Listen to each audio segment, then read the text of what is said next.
Vamos a conversar sobre este tema, sin duda muy importante para nuestro país. Está con nosotros esta mañana Javier González Olaechea, ex canciller. ¿Cómo está? Le doy la más cordial bienvenida. Gracias por estar en Al Día con Willax. Buenos días, Perla. Buenos días a tu público. Muchas gracias por la invitación. Bueno, su primera impresión de todo lo que está sucediendo. Colombia incluso ha señalado que si Perú no se sienta a conversar o a negociar, entonces podrían acudir a la Corte Internacional de la Haya, pero también dice, si no, la cosa se podría poner peor, dice, ¿no? A lo que Perú ha respondido que somos soberanos de nuestro territorio y que para Perú el tema está cerrado. Correcto, son dos declaraciones que han emitido. Primero el señor presidente de Petro, y después, posteriormente, más belicoso, el ministro del Interior, hablando de la alternativa no diplomática. Es una sugerencia a lo armado. Hagamos un poquito de historia. Yo creo que el señor presidente de Colombia desconoce o intencionalmente provoca una situación incómoda, pero que tampoco debe pasar a mayores. Desconoce que según el Tratado de Salomón Lozano de 1922 y la Comisión Demarcadora de Límites del año 28 y 29 fijaron los criterios exactamente para poder asignar en el río Amazonas qué islas pertenecían a qué islas, 6 o 7 a Colombia y un número parecido al Perú. El criterio era que la isla tenía que pertenecer al país ribereño, a la ribera más cercana, ¿correcto? La Comisión Demarcadora hizo una excepción con el caso de una de ellas. Pero sabemos perfectamente, en otras partes del mundo igual sucede con otras fronteras fluviales, por así decirlo, que claro, dada la morfología de los ríos, las islas pueden moverse. Claro, pueden ir variando, ¿no? Correcto. Y después, en el año 34, el conocido, así llamado Protocolo de Río de Janeiro, reconfirma los criterios entre que se habían fijado en el año 22 y en la Comisión Demarcadora del año 28 y 29. Y estos criterios son los mismos, ¿correcto? Y entonces, claro, contestando a tu primera pregunta, yo diría que el señor presidente de Colombia y su ministro del Interior no solamente están equivocados, desconocen posiblemente la historia o es una provocación abierta. Es importante regresar, como usted lo menciona, y conocer un poco cómo se han dado las cosas, ¿no? Pero entonces, ¿qué es lo que está pretendiendo Colombia en este momento? ¿Está pidiendo acaso una nueva asignación de territorio y que nuevamente se forme una comisión como ocurrió ya, una comisión mixta como ocurrió ya hace algunos años? ¿Y a razón de qué? Si todo está debidamente establecido como nos comenta a razón, digamos, podríamos, en términos condicionales, encontrarle varias razones. La primera de ellas es para el consumo interno, esto es, Petro frente a sus ciudadanos. Un presidente que por su propio canciller Leiva, ya renunciado, ha sido calificado de una carta que publicó, muy valiente, de mitómano, porque esa es la verdad,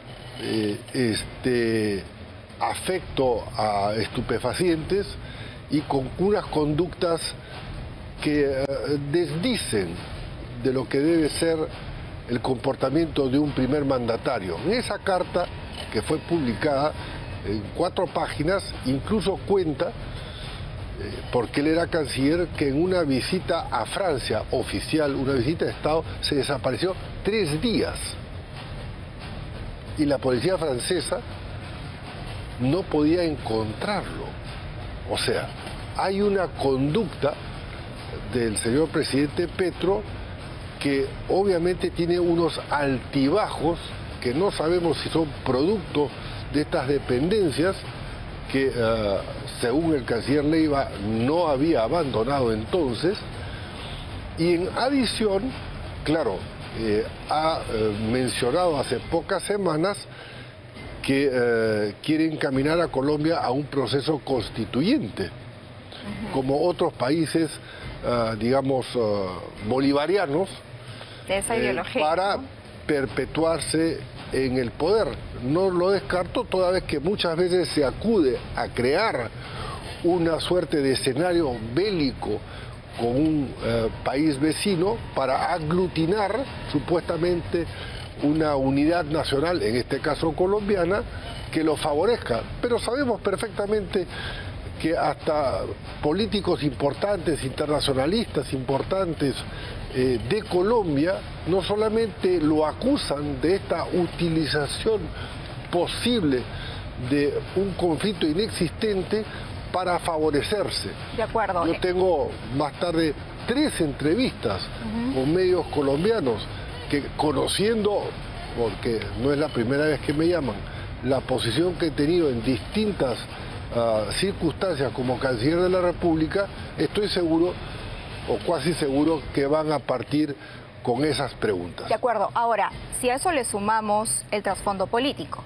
comentaba yo hace unos instantes que cuando Pedro Castillo fue detenido por el golpe de Estado en el 2022, uno de los primeros en salir en su defensa pública fue precisamente Gustavo Petro, llamándolo incluso como un presidente pobre, un presidente de izquierda, como si hubiese sido una víctima de una situación que además él mismo provocó. Pero a lo largo del tiempo tampoco ha habido como una muy buena relación entre la presidenta Boluarte y Gustavo Petro. Siempre en algunos espacios públicos incluso no se han mirado, no se han saludado. Entonces, ¿esto también podría sumar a lo que usted menciona? Voy a ser menos diplomática que tú. El señor presidente Petro, desde el día que asumió de forma constitucional la presidenta de la República, el gobierno, yo no era canciller, pero declaré en varios medios que era una sucesión constitucional, se dedicó desde el primer día a acusar al gobierno peruano y a la señora Presidente prácticamente de una usurpadora. En una reunión pública dijo que el Perú debía estar representado por quien estaba preso, el señor Castillo, que había obviamente generado un golpe de Estado inaceptable. Inaceptable. Y después, durante mi gestión como canciller, he tenido que soportar varios improperios y situaciones muy incómodas generadas por el propio señor presidente de Colombia. Incluso en una reunión, antes que yo fuera canciller, dijo: aquí no debería estar sentado quien está preso, que es el presidente Castillo. Y en sucesivas oportunidades, bueno, nosotros intentamos, como país, a través de la Cancillería, ir amenguando, atemperando estas diferencias y estas groserías por parte del señor presidente Petro. Pero claramente no se ha podido. Y bueno, en mi caso, ellos pretendían que se nombrara a un colombiano secretario general del Acuerdo Pacto Amazónico, del OTCA, y yo dispuse el bloqueo, porque tenía que ser por acuerdo de 8 países, por consenso de 8 países. Y entonces Colombia nos buscó, Brasil también y otros países, para romper ese consenso, mejor dicho, para lograr el consenso que nosotros habíamos dispuesto, en mi caso, romperlo, y le pusimos algunas condiciones a Colombia. En primer lugar, que viniera el canciller colombiano y que pidiera disculpas. Y en una oportunidad, esto nunca lo he dicho en público y siempre trato de tener alguna pepa adicional para un medio de comunicación, con motivo de la transmisión de mando del señor Bukele, la renovación de su mandato presidencial, había varios cancilleres. Yo llego y me encuentro con el canciller colombiano de turno, que había dicho que el viernes anterior venía a tener esta reunión para ir normalizando las relaciones con el Perú, que no tenían embajadores ni en Bogotá un peruano, ni en Lima un colombiano. ¿En este momento hay embajador? No hay. ¿Y qué es lo que me dice delante de varios cancilleres? El canciller de entonces, que voló rápidamente del puesto por disposición de Petro, así se agarró las manos, me dijo, qué vergüenza con usted, canciller, no pude ir. Un día antes nos plantó y yo le contesté muy ligero de huesos, ¿y qué va a hacer usted, canciller, con esa vergüenza? Entonces se quedó mudo. Yo lo busco todo el día, lo voy a buscar y conversamos, cosa que nunca sucedió. Desgraciadamente hemos confiado en la buena voluntad del presidente Petro y finalmente hemos llegado a ese punto. Hemos llegado a este punto que es una provocación, y hay que recordar también que parte del derecho internacional está compuesto por las fuentes doctrinarias, por un lado, y por el derecho consuetudinario. ¿Qué es el derecho consuetudinario? Las prácticas, lo que se ha venido aceptando durante mucho tiempo. La costumbre, ¿no? La costumbre. Y allí, en este lugar que reclama como propio Colombia, nosotros hemos tenido por años autoridades públicas peruanas. En este momento hay un módulo de atención al ciudadano, está SUNAT, RENIEC. SUNAT, RENIEC, Fuerzas Armadas, migraciones, han pasado migraciones, los controles fluviales de las embarcaciones, porque es una zona de triple frontera, han aceptado en la práctica durante mucho tiempo los controles soberanos del Perú.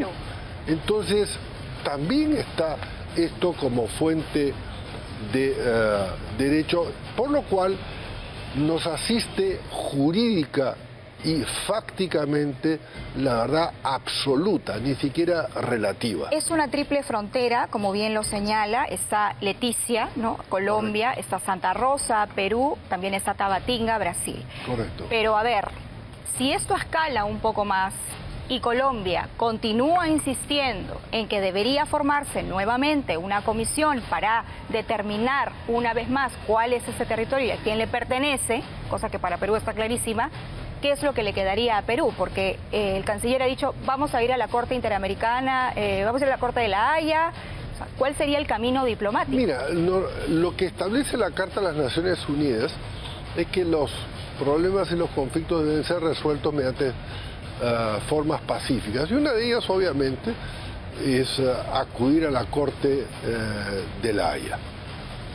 Colombia está en todo su derecho, pero yo te puedo asegurar, y le puedo asegurar a todos los peruanos, que Torre Tagle, como lo dije anoche en otro canal, es una caja fuerte, es la custodia de todos los documentos originales y tiene todos los fundamentos doctrinarios que demuestran nuestra verdad absoluta, documentada, de manera que serían derrotados por goleada.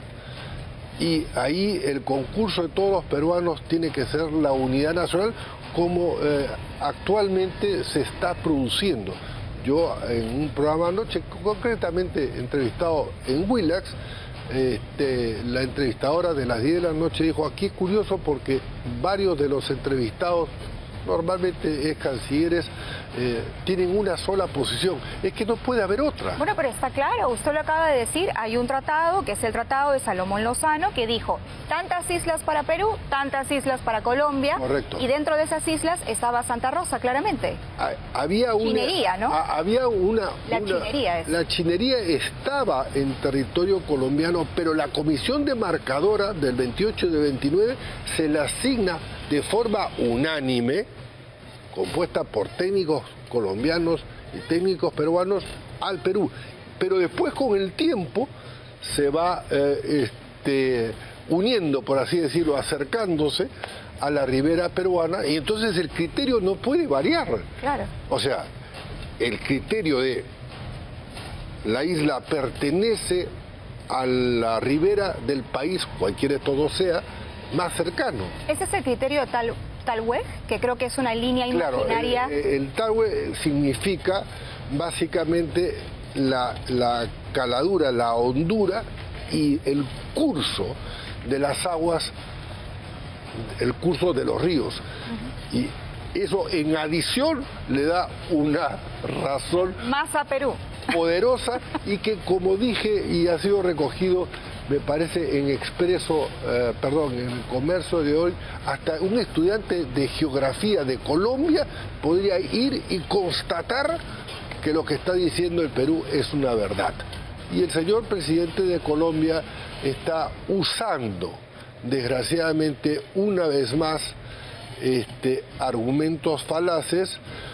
Para ganar réditos, ¿no? Para ganar réditos que lo único que va a hacer es perderlos en Colombia, porque no puede, es como que si frente a estas cámaras, si uno fuera el presidente Petro, diríamos, miren ustedes cómo tanto Perla como yo estamos tomando Inca Kola. Y los dos, y todo el mundo ve que estamos tomando una taza de café. Entonces, claro, la gente no es tonta, los colombianos son personas muy formadas, y saben, y ya le han tomado además, el pulso ¿sí? A un presidente que ha estado acostumbrado, dicho eso de paso, a vivir en el monte, como dicen los colombianos, haciendo guerrilla, no respetando ninguna normas, ni siquiera las internas, y que, ha sido muy díscolo, vamos a decirlo de forma cordial, con las interpretaciones históricas, constitucionales y, por qué no decirlo también, autor de mucha sangre corrida en Colombia. Y nosotros tenemos un gobierno constitucional que dirige la señora Presidenta de la República y que tiene como respaldo a una Cancillería, a un Torre-Tagle perfectamente documentado, muy bien dotado profesionalmente, respecto al cual yo tengo admiración por sus funcionarios, obviamente bajo la capitanía de el embajador Schaller, que como canciller ha hecho unas declaraciones muy pertinentes, acotadas y suficientes. Muchísimas gracias, Javier González Olaechea, ex canciller, hablando claro, directo esta mañana y recordándonos también qué es lo que dice la historia, ¿no? Que es finalmente la documentación a la cual nos tenemos que remitir. Hay un tratado que establece claramente cuáles son los límites, establece claramente cuáles son las islas que le pertenece a cada país. Si uno va a la frontera trinacional se va a dar cuenta además claramente que la población de Santa Rosa es peruana, se siente peruana, hay instituciones estatales en este momento y desde hace muchísimos años, entonces... Y los criterios, te faltó decir, y el criterio de a dónde o a qué país pertenece tal o cual isla, que es la ribera más cercana. De acuerdo. Motivo por el cual el Congreso de la República, que es la única institución facultada para crear un distrito, creó el distrito de Santa Rosa de Loreto, de la provincia de Mariscal Castilla. En sus atribuciones, además. En la región correspondiente. De forma que el suelo está parejo, tenemos la plena razón y nunca vamos a convocar a esa comisión que pretende Colombia para discutir una algo nueva... Que ya está cerrado, ¿no? Algo como que está, dice el canciller Schaller. Está cerrado, clausurado, enrejado. No hay manera. No hay forma que a los peruanos nos quiten esa parte. No solamente pretendan sentarnos en una mesa cuya razón es inexistente. Claro, ¿para qué vamos a negociar sobre algo que para nosotros está cerrado? De ninguna Muchísimas gracias. manera. Javier González Olaechea conversando esta mañana con nosotros.